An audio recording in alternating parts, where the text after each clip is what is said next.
What is up, everybody, and welcome back to another episode of upcoming mods for Fallout 4. If you guys have never seen this series before, basically what it's all about is I show you some up-and-coming mods through videos, images, or other assets provided by different mod authors for us to just kind of get hyped for some of the mods they are working on right now. You can find links to everything I show you in the description down below, and I definitely recommend clicking on some of them if you want to check out some more details on the mod. Sometimes the mod author will have a little description or some comments that, again, explain a little bit further. Regardless, I think we have a pretty solid list this time. We actually have a number of mods that are really kind of mechanic changing in Fallout 4, adding in new features that I think are going to be very cool. With all that being said, if you guys do enjoy, I really encourage you to consider subscribing. But with that, let's just jump right into it.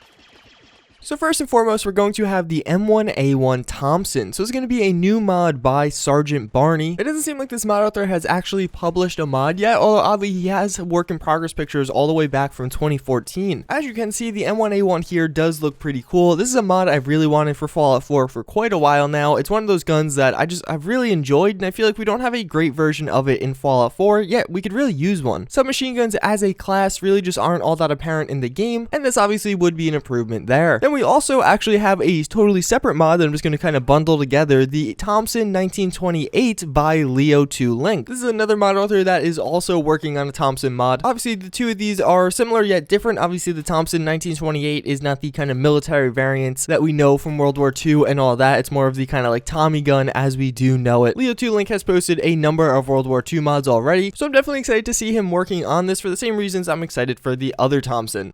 So next up, we do have an update to the Gun SMG. This is going to be a new mod by Deadpool 2099. He's the same person that did release the 45 auto pistol as well as the Browning high power in the past. Both of those were really high quality, and obviously the Grease Gun, for the same reason the Thompson would be a cool addition, this would also be a cool addition. It is from the same World War II era. This one actually is kind of also a submachine gun, very similar to the Thompson in looks and kind of just feel, although firing a different caliber round, I believe, and just kind of having a different aesthetic compared to the Thompson. All around, as you can see from a lot of these different renders, these look very high quality. Based on his previous gun mods, he definitely knows how to make some very high quality mods, and one thing this mod author really does do is add in some pretty cool weapon attachments. For his previous two mods, there was definitely a lot of unique capabilities through his weapon attachments, stuff you couldn't have otherwise done, and all around very cool, really cool stuff in Fallout 4 in general. So I'm excited to see how he does implement that into this gun. We do have a brief kind of look at some of the different weapon attachments right now, that being kind of a drum magazine as well as a different grip. All around, definitely going to be personally very excited for this one. I really like the Grease Gun. I've used it in other video games, and I think it definitely have a place in Fallout 4. So next up, we have a pretty cool mod. This one's going to be by Crimson Rider. Basically, it's going to be called a trophy system. So if you actually have used some of his mods in the past, basically he does this thing where you can kind of have an accessory of something, whether it be a skull or an actual Brahmin head or something like that on your belt. Normally, it's part of the armor, fitting it thematically or something along those lines. Well, now he wants to add it into Fallout 4 as a standalone mod. Basically, what he does say is, now after killing a creature, whether it be a Deathclaw or something else, you'll have a chance for it to actually drop either a felt or a trophy. That trophy being kind of the head or something like that you could either wear on you or sell for 50 caps. I think this is a really cool idea, and actually almost encourages hunting in Fallout 4, which is a really cool concept. This could be a really good way to make caps relatively quickly, especially if you have like a good sneak skill and maybe a good long range rifle, so you don't have to actually kind of get up close and personal with a lot of these things. You could take them out from afar. Plus, I think it'd be pretty cool if you kill a kind of legendary Deathclaw and you could tout its head on your belt. I think that would just be an awesome feature to have, and definitely something that looks very promising.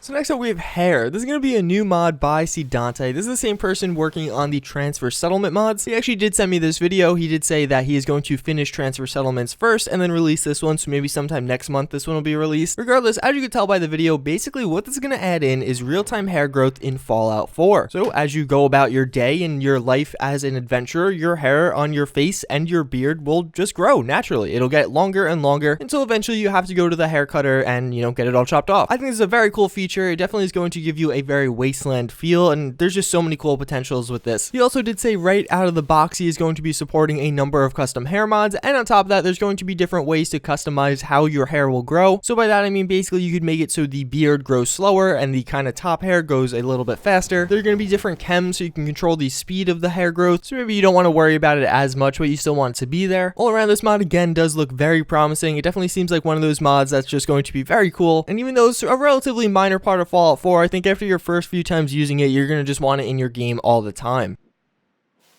So last but certainly not least, we have the R91 assault rifle. So we do have a new work in progress picture for it. As you can see, it's going to be adding in the very iconic rifle from Fallout New Vegas. As of late, we've actually been getting a lot of work in progress mods that are actually mods or weapon mods from Fallout New Vegas, and that's pretty cool to see. Obviously, these all have that nostalgia effect going for them. The R91 was a pretty popular gun in that game, obviously being one of the kind of premier assault rifle weapons in Fallout New Vegas, and frankly, I think it has a pretty good place in Fallout 4. We actually have one variant of it that came out a little while ago, but it doesn't really have all the custom sounds, animations, and all those kind of bells and whistles that we've become accustomed to with some of the newer weapon mods. As you can see from this image, the texture quality definitely is top notch, and it definitely is looking like a very promising mod. The mod author also does say that it should be coming out by the end of next week. That's pretty much going to wrap it up for this episode of upcoming mods. I do hope you guys enjoyed. As always, if you guys did watch to this point in the video, comment toast down below. As always, thank you again for watching. I do hope you enjoyed again, and I hope to see you all next time. Later.